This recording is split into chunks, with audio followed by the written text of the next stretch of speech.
చూడండి ఫ్రెండ్స్, గడ్డికి అయితే వచ్చినాము. ఎంత దూరం ఉన్నదని ఒక్కరం అయితే నడిచి అయితే అస్సలు రాలేము.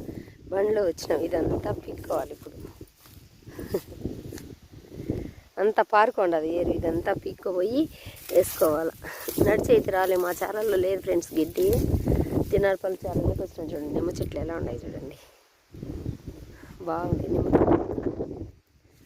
ఎంత నిమ్మతోటి చూసినారు కదా. ఇంటికి పోయి అన్నం తినేసి దూడలకు నీళ్ళు పెట్టేసి గడ్డికి అయితే వచ్చినాం ఫ్రెండ్స్. చూడండి ఇప్పుడు గడ్డి అయితే పెరుక్కోవాలా. గడ్డి అయితే పెరుకున్న ఫ్రెండ్స్. ఈ విధంగా అంతా పీక్కొని పోవాలి గడ్డి. వాన పడింది ఈ మధ్య, అందుకే కొంచెం బుడదగా ఉంది. వాన పడకపోతే బాగా వచ్చానండి. ఇది ఫ్రెండ్స్, గడ్డికి పోవాలని మీకు చెప్పినాను కదా. ఎక్కడికి పోవాలి గడ్డికి అంటే ఇంత దూరం రావాలి. నడిచి అయితే రాలేము, మాకు చాలా దూరం. కానీ తినారపల్లి కింద కానీ గిడ్డి మా ఊరికి ఆడికి.